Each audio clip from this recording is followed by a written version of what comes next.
Greetings, San Mateo County Community College District Board of Trustees. Thank you for your support of faculty, staff, and students over the years. Today I'm creating this video to inform you or remind you and ask you a question regarding the religious and medical vax exemption that was implemented by the district in August of 21.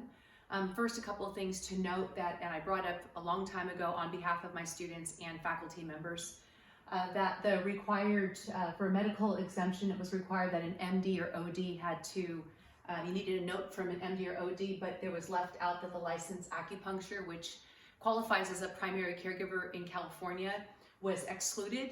And many people felt that that was an insensitive gesture by the district / board of trustees. Not sure who created that rule. And then for the religious exemption, there was some kind of wording. The wording was very, it was something like a legitimate religion. I mean, here we are in the land of religious freedom, and people who have multiple religions or a lot of mixed race and mixed families. And that was something that also didn't sit well with the faculty and staff, and probably, I mean, faculty and students. I'm probably staff. I'm not sure about, I had feedback on faculty and students. So. But what I especially want to bring to your attention today is that after last week's board meeting, the vaccination status monitoring and required free testing, I'm putting that free testing in quotes, was suspended.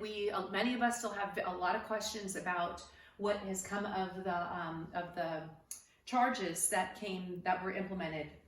What happened on November 19th, there was a letter that came out from the HR, from a human resources officer, and she said that the COVID-19 testing will be provided at no cost and must be completed through district-approved COVID-19 testing services.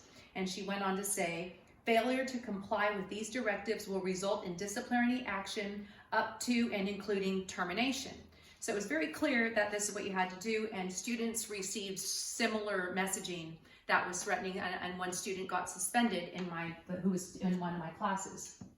And then I got a follow-up to that. This is September of this year from a COVID-19 health officer, that there should be, and those are the words written here, should be no out-of-pocket cost to you or your family. And this is in response to a letter that I wrote. And moving forward, if you would not like your insurance to be billed, you can request to remove insurance reimbursement. Now, the thing is that the insurance information was never given, so I'm not sure how this all happened.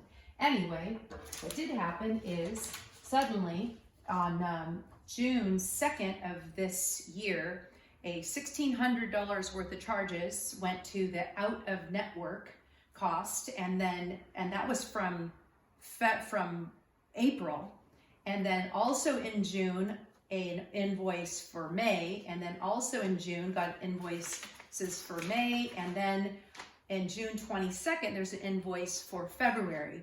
These costs add up to a lot of money, and this is actually a student statement, so I've seen a few of these. And what happens is, at $480 a swab, students are getting, it ends up for this free SMCCCD testing for 16 weeks, that turns out to be $7,680 in a semester. And for these Kaiser programs, the $3,000 is the out-of-network max. And then if you did summer, in this student's case, he did come to summer class, that's another $3,840. And then when he goes on to do another semester, it turns out to be a regular $19,200.